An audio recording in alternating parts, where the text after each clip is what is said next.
talvez esse é o grande problema, a grande questão que a gente tem de como que eu consigo, na velocidade que o cliente se torna exigente, de eu mudar o meu processo ou fazer o meu processo, não é? Atender essa expectativa. E olhando para a qualidade 4.0, hoje, por esse desafio de implementar a qualidade 4.0, o que eu vejo é o seguinte ponto dentro da qualidade. Como eu consigo ter a agilidade necessária para o negócio sem que isso gere mais retrabalho. Tá? E melhor, não só gerar mais retrabalho, mas eu quero ser ágil ao mesmo tempo que eu elimino os meus desperdícios.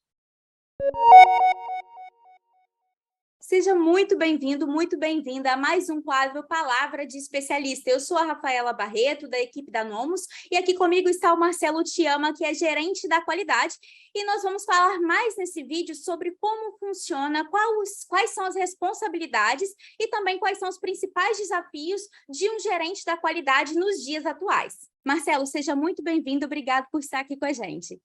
Obrigado, Rafaela. Agradeço o convite, fico contente com essa oportunidade de dividir um pouco da nossa experiência, principalmente com pessoas que querem aprender um pouco mais sobre a qualidade e querem ingressar nesse ramo de atuação. Bacana. Marcelo, qual é a importância de uma indústria ter um líder da qualidade? Qual é o papel e a importância de um gerente da qualidade dentro de uma indústria? Olha, é fundamental. Se a empresa ela valoriza a qualidade, se ela diz que a qualidade é importante, ou melhor, ela não precisa nem dizer que a qualidade é importante. Se ela dizer que o cliente é importante, ele vai precisar de qualidade, né? Se ele diz na sua visão e missão que o cliente é número um, que ele valoriza o cliente, então ele tem que mostrar isso na prática. Tá? E uma das formas é você ter realmente uma gerência, uma diretoria de qualidade. Agora, tem um ponto importante, tá? Não é porque você tem uma diretoria ou uma gerência da qualidade que a responsabilidade da qualidade é desse gerente, desse diretor. Então, esse é um grande desafio que eu vejo dos profissionais que trabalham na área de qualidade. A qualidade, eu diria o seguinte, ela é uma responsabilidade de todas as pessoas. Então, o gestor da qualidade, o gerente ou o diretor da qualidade, eu diria assim, o papel fundamental dele, que ele tem, o principal papel que ele tem, é mudar a cultura da empresa, colocar na cabeça de todas as pessoas que qualidade é uma responsabilidade de todos, que quem faz a qualidade é ele. Tá? É aquele operador que está lá na sua produção, que está apertando o parafuso, é aquele outro montador, é aquele pintor, ele é também qualidade. Ele que é uma pessoa responsável pela qualidade, não é o gerente de qualidade, é ele. Porque ele tem que assegurar o processo, ele sabe que está sendo feito certo ou não. Se tem um problema que ele fez, se ele criou algum equívoco, para o processo e avisa. Ele é o primeiro que vai chegar, ele é o cara que está mais próximo da qualidade do produto, se eu falar de qualidade do produto ou do serviço. Ele sabe que está sendo feito certo ou errado. Tá? Então, o grande papel desse líder de qualidade é colocar essa mentalidade em todas as pessoas. Que a qualidade, quem responde qualidade somos todos nós. Esse é o papel fundamental. E aí, o papel, a função de você ter um cara que é gerente da qualidade, diretor da qualidade da empresa, é justamente assegurar que esse processo esteja acontecendo na empresa. Eu vejo esse é o papel fundamental. Sim. Pelo nosso contato com indústrias, na Nomus, a gente, por exemplo, já está no mercado há 17 anos, sempre com o contato e a especialidade em indústria, a gente se depara com diferentes processos, dos mais eficientes àqueles mais deficitários.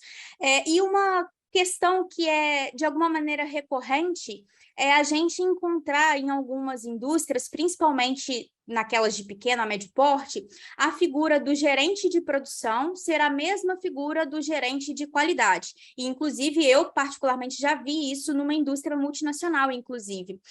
Gostaria que você comentasse, como profissional dessa área, se você acredita que é uma boa iniciativa do gestor da diretoria dessa indústria concentrar essas duas áreas no mesmo profissional, ou se você acredita que é mais eficiente você ter uma separação. Olha, é difícil falar o que é certo e é errado. Tá? Eu praticamente não gosto disso, mas eu diria o seguinte, existem momentos, e eu vejo empresas também que já fizeram isso e já fizeram o contrário. A mesma empresa já fez isso, depois separou, depois voltou a juntar. Então, eu acho assim, existem momentos, tá?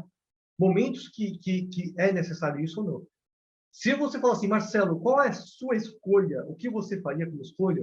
Tá? Eu prefiro separar as duas funções. Tá? Por que separar as duas funções? Para ter um foco melhor. Tá? Porque, às vezes, qual o grande problema? O problema é que você pode ter um conflito. Um conflito de ter que entregar, ter que cumprir com prazos de produção, ter que entregar com números de produção e ter que garantir a qualidade. Tá? Então, isso pode ser complicante.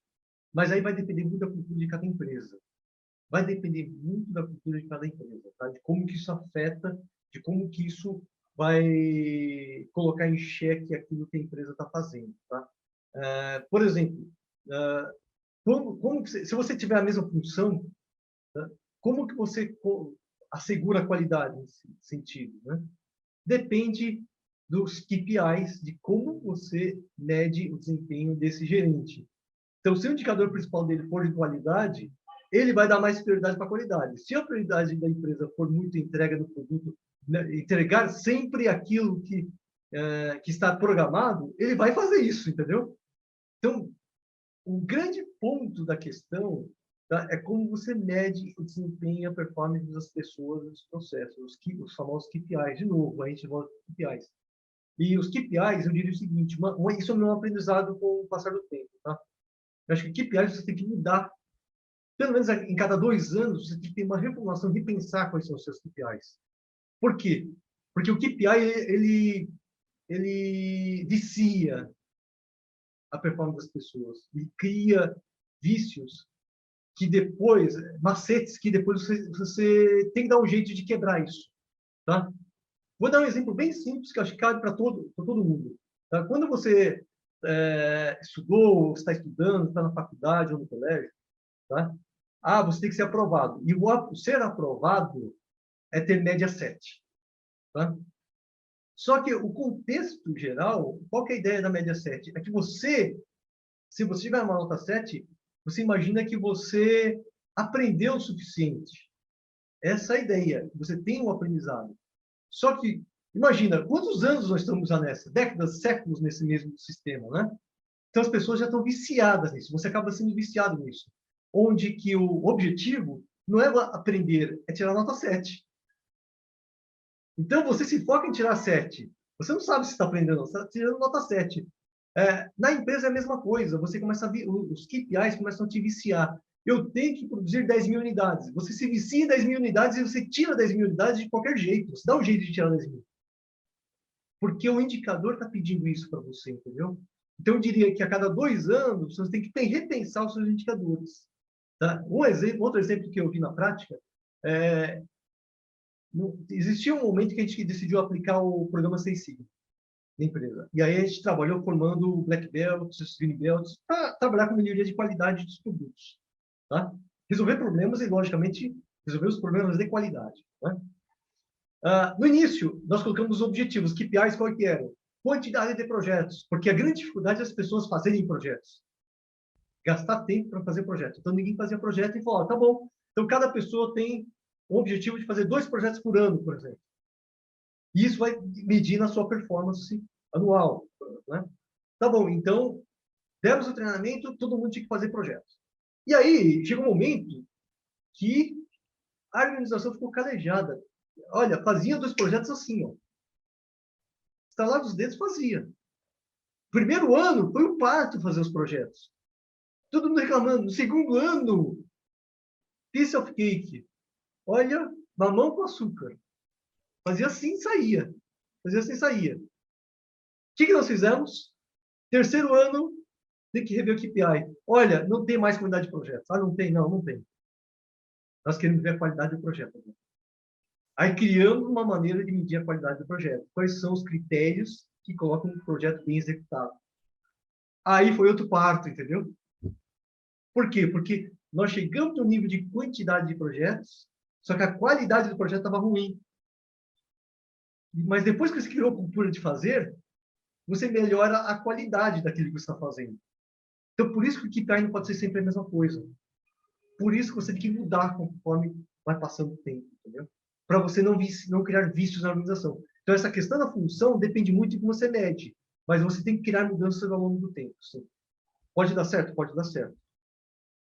Sim, bem interessante isso, Marcelo, e total com base na sua experiência. Eu particularmente já conversei com outras pessoas da qualidade e eu ainda não tinha recebido esse feedback, né, essa ideia a partir da experiência de se trocar os indicadores. Então, achei bem legal e interessante esse ponto de vista. Queria que você comentasse, do ponto de vista da gestão e da liderança, quais são os principais desafios que um gerente de qualidade tem hoje, nos dias atuais, dentro de uma indústria em 2022, 2023? Quais são os principais desafios que você acredita que existam? Olha, os desafios, é lógico, né? Com o passar, eu sempre procuro ver sob o ponto de vista do cliente.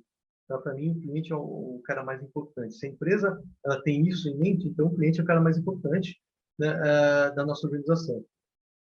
E o cliente, ele vai cada vez ficando mais exigente com aquilo que ele vai ser feito. Então, esse é o grande problema, é a grande questão que a gente tem de como que eu consigo, na velocidade que o cliente se torna exigente, de eu mudar o meu processo ou fazer o meu processo, né, atender essa expectativa. E olhando para a qualidade 4.0, hoje, por esse desafio de implementar a qualidade 4.0, o que eu vejo é o seguinte ponto dentro da qualidade. Como eu consigo ter a agilidade necessária para o negócio, sem que isso gere mais retrabalho. Tá? E melhor, não só gerar mais retrabalho, mas eu quero ser ágil ao mesmo tempo que eu elimino os meus desperdícios. Eu quero essas duas coisas. Então, esse eu vejo que é o grande desafio, por exemplo, no meu caso que eu vivo hoje. Tá? Eu quero ter processos mais ágeis, né? Mas que me eliminem os desperdícios, entendeu? Porque isso eu sei que melhora a minha qualidade. Isso eu sei que eu entrego, e a qualidade para mim é fazer certo na primeira vez. É isso que eu estou perseguindo. É fazer certo na primeira vez. Né? Então, como que eu consigo fazer isso? De maneira ágil, dentro daquela expectativa do meu cliente. Tá? Dentro do tempo de entrega que o meu cliente espera. Então, esse é um grande desafio que eu vejo hoje, no meu caso, como profissional. Mas a gente sabe que quem trabalha em qualidade, muitas vezes é aquele cara chato, tem que ser aquele cara metódico, aquele cara que diz não, que não pode. Né? Eu acho que aí tem um ponto de consciência, acho que tem que ter um bom senso. Eu gosto muito de ouvir as pessoas, entender as situações e chegar numa solução junto com o grupo. Tá? Mas sem perder de foco o cliente. O cliente é a pessoa mais importante para a nossa empresa, e sempre vai ser, né? Sem cliente, a nossa empresa não tem razão de existir. Sim. Marcelo, para a gente poder finalizar o nosso bate-papo, eu gostaria que você contasse como é um dia de um gerente da qualidade. Você, quando chega na fábrica, qual é o seu roteiro de trabalho diário? Geralmente, quais são os processos que você vai verificar? Quais são os indicadores que você vai olhar? Pode nos falar um pouco mais sobre isso? Sim, normalmente eu faço o meu planejamento, eu olho para a minha equipe, eu vejo quais são a agenda do dia, reuniões, entregáveis, certo? Como que são os projetos que a gente tem que realizar, né, ao longo do dia, ou quais são os projetos que nós vamos rever ao longo do dia. Então, já tenho a agenda já mais planejada, ou os problemas de qualidade que estão abertos, que têm que ser resolvidos ainda, reclamações de clientes que têm que ser resolvidos. Tá? Então, monto a agenda desse jeito, ao longo do dia, reviso esses processos, esses projetos, essas questões com as equipes. Tá? Gosto de fazer revisão, quando, lógico, dentro do possível, de fazer o que a gente chama de Gemba, ou seja, o melhor de fazer a revisão de um problema é você ir até o problema, ir até o produto e ver o problema do produto. Tá? Isso é importante, ver o processo, conversar com as pessoas, tá? Para saber exatamente o que elas estão enxergando dentro do produto. Então, fazer esse walk, esse Gemba, é importante para você começar a ver as coisas com os outros olhos, tá? Até mesmo ver sob a ótica do cliente, né? O cliente se passar feedbacks é importante. A qualidade tem que estar muito ligada com o cliente, obter o feedback do cliente. A gente trabalha, eu vejo muito, a gente tem a pesquisa de satisfação, né? O chamado NPS, que é uma pesquisa comum no mercado de se ter, né? O Net Promoter Score, né? Eu adoro o Net Promoter Score, gosto muito da metodologia aplicada por ele, porque você tem realmente a voz do cliente, da maneira que ele coloca, e ele é bem exigente, né, nos seus indicadores. E é importante você olhar ele e entender exatamente por que o cliente está pensando dessa forma, o que você fez de errado e discutir com a equipe esses pontos. Isso são coisas que a gente trabalha, tá? O que eu gosto de fazer, eu gosto de olhar para os meus processos e ver realmente. Eu não pretendo, assim, a ideia não é ficar mudando o processo a todo momento. Não, é assegurar que esses processos estão sendo bem executados, tá? E não mudar processos a todo momento. Mudar processos, ele pode gerar instabilidades, as pessoas ficam perdidas de como fazer o trabalho, e isso afeta a qualidade. Então, melhor é você ter processos bem estabelecidos e garantir que as pessoas sigam esses processos. Isso é o melhor que tem. Se as pessoas não conseguem seguir o padrão que está estabelecido, a gente tem que tentar entender por quê e tentar ajudar essas pessoas a seguir esse padrão. Mas como gerência de qualidade, tá? O papel de todo gerente, não só de qualidade, como de qualquer outra função, eu diria que o papel principal desses gestores é desenvolver pessoas. Esse é o principal papel no final do dia, tá? É ajudar que as pessoas se desenvolvam. Sim. E uma última pergunta, Marcelo. Quando a gente fala de qualidade, aliás, a indústria de maneira geral, nós percebemos que os profissionais, independente da sua escala de atuação, mesmo aquele que está ali num nível mais... Independente dele ser gerente, dele ser supervisor, dele ser um analista da qualidade, por exemplo, a gente percebe que agora o mercado necessita de profissionais com perfis mais analíticos, que saibam tomar decisão com base na informação e também com apoio da tecnologia. Para você, ser gerente agora é diferente de ser gerente há alguns 10 anos, 15 anos atrás? Olha, o mundo realmente mudou, tá? Eu diria que não nessa parte do hard skills, tá? Se eu pensar 10, 20 anos atrás, tá? Eu vejo que as empresas, principalmente a indústria de maneira geral, elas tinham uma postura de liderança totalmente diferente da que nós temos hoje. Então, eu digo que a grande mudança que houve nos últimos anos foi na postura, nos soft skills da liderança, tá? Então, você tinha no passado uma liderança muito mais de autarquia, de querer mandar, eu mando, eu tenho cargo e você obedece, tá? Muito na questão do poder, para uma mudança muito mais da questão de influência. Tá? Hoje é muito forte a questão de você ter influência, gerar influência, tá? De você ouvir as pessoas. Então, essa é a grande mudança que eu vi de 10, 20 anos atrás para os dias de hoje. Tá? Essa liderança, essa questão que eu vi que realmente mudou, que o papel do líder hoje é ter pessoas que possam te substituir no futuro. Esse é o principal ponto que eu me preocupo todos os dias. Eu tenho que ter pessoas que sejam capazes de pegar a minha posição amanhã, entendeu? Essa é a minha preocupação que eu tenho hoje. Eu tenho que ter pessoas preparadas.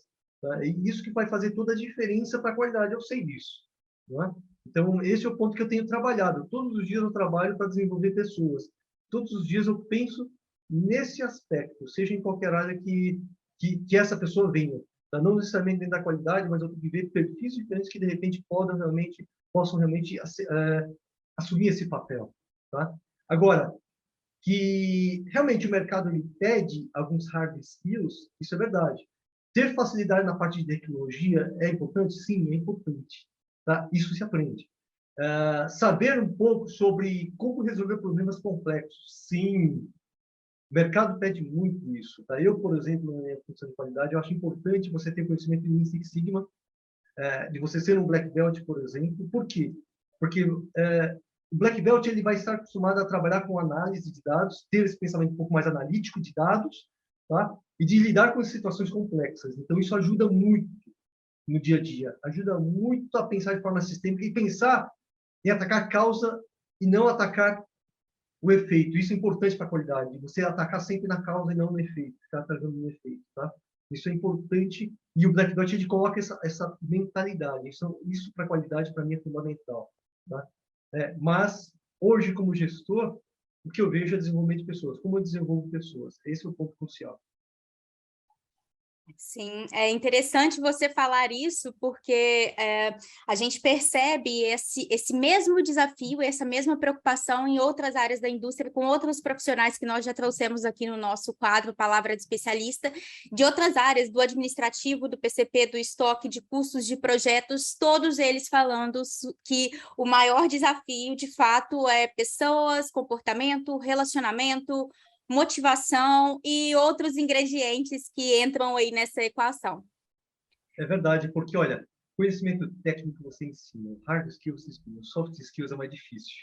Então, soft skills, ela depende muito de hábitos. Você exige uma mudança de hábitos das pessoas, comportamento, como que você mexe com isso. Então, isso é realmente a parte mais difícil. Sim. Marcelo, muito obrigada por ter nos agregado mais conhecimento acerca de qualidade 4.0, sobre o profissional da gerência da qualidade. Agradecemos, eu em nome de toda a equipe da Nomus, da audiência do Blog Industrial. Até a próxima. Até a próxima, Rafaela. Agradeço o convite. Muito obrigado.